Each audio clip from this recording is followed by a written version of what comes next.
কলকাতার বুকে এক অন্য জগৎ, যার নাম কুমোরটুলি। এখানে মাটির প্রলেপে জীবন্ত হয়ে ওঠেন দেবী দুর্গা। দুর্গাপুজোর ঠিক এক সপ্তাহ আগে কুমোরটুলির প্রতিটি গলি যেন উৎসবের আমেজে মুখর। বছরের এই সময়ে শিল্পীরা তাদের শেষ তুলির আঁচড় দিতে ব্যস্ত। দিনের পর দিন অক্লান্ত পরিশ্রম করে তারা গড়ে তুলেছেন এই অসাধারণ সব প্রতিমা। কোথাও ব্যস্ত প্রতিমা সাজানো, কোথাও বা রং করার পালা। প্রতিটি প্রতিমার মধ্যে রয়েছে এক একটি গল্প, এক একটি ঐতিহ্য।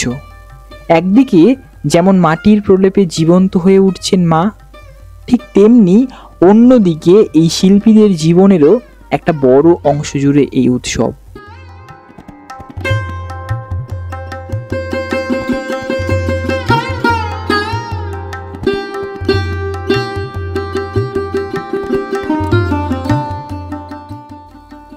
সপ্তদশ শতাব্দীর শুরুতে নদিয়া জেলার কৃষ্ণনগর থেকে কুমোররা কলকাতায় আসে এবং শোভাবাজারের কাছে সুতানুটিতে বসতি স্থাপন করে। তাদের পেশা ও দক্ষতার কারণে এই অঞ্চলটি কুমোরটুলি নামে পরিচিতি লাভ করে। কুমোর এবং তুলি শব্দের সমন্বয়ে কুমোরটুলি নামটি গঠিত হয়েছে। তুলি শব্দটি দিয়ে একটি ছোট এলাকা বা আধা মাইলের মধ্যে হাঁটা যায় এমন এলাকাকে বোঝানো হয়েছে। সময়ের সাথে সাথে কুমোরটুলি ঐতিহ্যবাহী কুমোরদের এলাকা থেকে একটি সাংস্কৃতিক কেন্দ্রে পরিণত হয়েছে। এখানে বহু বিখ্যাত শিল্পী তাদের স্টুডিও স্থাপন করেছে বর্তমানে।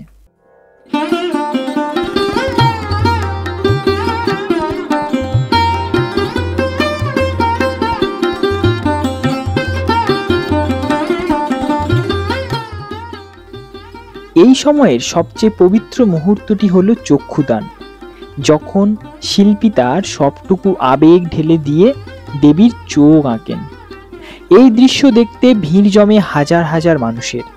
এই সময় যেন পুরো কুমোরটুলির বাতাসে এক অন্যরকম পবিত্রতা, মাদকতা, এক অন্যরকম আবেগ তৈরি হয়।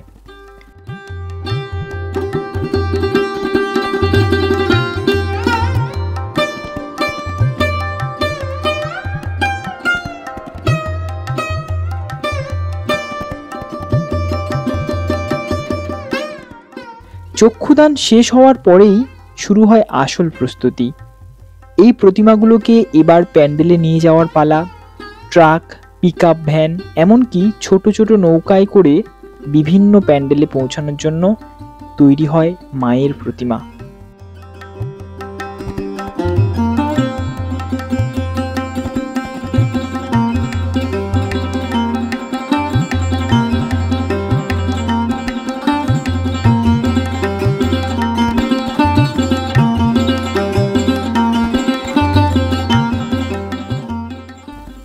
এখানে মাটির গন্ধে, ঘাম আর বিশ্বাসের মিশেলে জন্ম নিচ্ছে দেবী।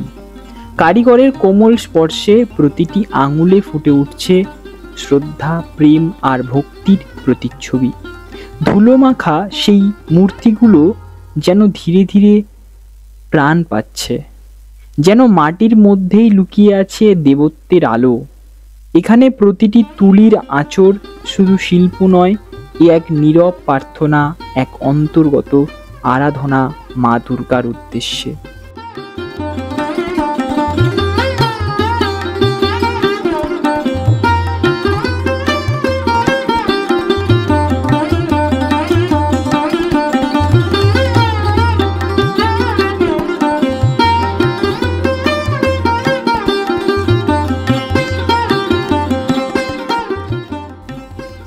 এভাবেই কুমোরটুলির বুকে শুরু হয় দুর্গাপুজোর প্রস্তুতি এবং শেষ হয়।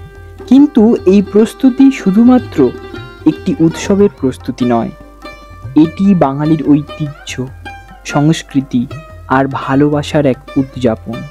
এইভাবেই কুমোরটুলির প্রতিটি শিল্পী তাদের ভালোবাসা দিয়ে প্রতিটি প্রতিমাকে জীবন্ত করে তোলেন। আমরা আশা করি আগামী দিনগুলোতেও এই ঐতিহ্য ও শিল্পকর্ম এভাবেই আমাদের মাঝে বেঁচে থাকবে।